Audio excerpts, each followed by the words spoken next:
Pernah nggak sih Anda perhatiin ada retakan super tipis di dinding rumah? Kelihatannya sepele, tapi lama-lama ganggu pemandangan banget kan? Nah, itu yang namanya retak rambut. Tenang aja, di sini kita bakal kupas tuntas cara mengatasinya, biar dinding Anda mulus lagi kayak baru. Coba deh, perhatiin lagi dinding di rumah Anda. Jangan-jangan ada luka kecil kayak gini. Sebenarnya sih ini nggak bahaya buat struktur bangunan, tapi jujur aja deh, ini bikin dinding yang seharusnya sempurna jadi kelihatan kurang oke. Sayang banget kan? Apalagi kalau Anda udah susah payah dekorasi ruangan. Oke, biar tuntas, ini dia peta perjalanan kita. Pertama, kita kenalan dulu sama si retak rambut ini. Terus, kita belajar bedain mana retak rambut biasa sama retak struktur yang lebih serius. Abis itu, kita bongkar apa aja penyebabnya, lalu masuk ke bagian paling penting, cara memperbaikinya. Dan terakhir, saya kasih tips jitu supaya masalah ini nggak datang lagi. Oke, kita masuk bagian pertama. Jadi, apa sih sebenarnya retakan tipis yang sering kita lihat di dinding itu? Yuk kita bedah bareng-bareng. Nah, ini dia definisinya.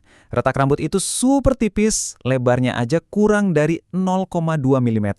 Jadi dia cuma ada di permukaan, entah itu di lapisan acian atau cat. Poin paling pentingnya, ini sama sekali nggak mempengaruhi kekuatan struktur bangunan. Jadi Anda bisa sedikit lebih tenang. Ini murni masalah kosmetik. Nah, ini dia bagian yang krusial banget. Kita harus bisa jadi detektif buat dinding kita sendiri. Kenapa? Karena penting banget untuk membedakan antara retak rambut yang cuma soal estetika sama retak struktur yang bisa jadi sinyal bahaya. Coba kita lihat tabel ini, perbedaannya jelas banget. Kalau retak rambut, tipis, di bawah 0,2 mm dan cuma di permukaan. Tapi kalau retak struktur, wah lebarnya bisa di atas 2 mm dan tembus sampai ke dalam dinding. Kalau Anda lihat retakan di dekat balok, kolom, atau kusen pintu, itu patut diwaspadai. Solusinya gimana? Retak rambut, santai aja, bisa kita perbaiki sendiri. Tapi kalau udah curiga ini retak struktur, jangan ambil risiko, langsung panggil ahlinya. Oke, sekarang kita udah tahu bedanya. Pertanyaan selanjutnya, kenapa sih retak rambut ini bisa muncul? Kalau kita ngerti akarnya, kan lebih gampang mencegahnya di kemudian hari. Penyebabnya itu macam-macam, tapi biasanya berakar dari proses pengerjaan yang kurang sabar atau kurang tepat. Misalnya nih, plesteran belum kering sempurna tapi udah buru-buru diaci, atau aciannya kering terlalu cepat karena cuaca panas atau kena matahari langsung. Campuran semen dan air yang nggak pas, atau yang paling sering, aplikasi acian yang ketebalan. Nah, ini dia angka ajaibnya, 1-3 mm. Ini adalah ketebalan acian yang paling ideal. Kelihatannya sepele ya, cuma beberapa milimeter. Tapi kenapa angka ini penting banget? Soalnya ada mitos yang beredar. Banyak yang mikir, makin tebal acian, makin kuat dan bagus hasilnya. Salah besar. Justru sebaliknya, acian yang lebih tebal dari 3 mm itu, pas kering dia akan menyusut lebih banyak.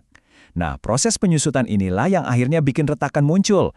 Jadi, dalam hal acian, thinner is better.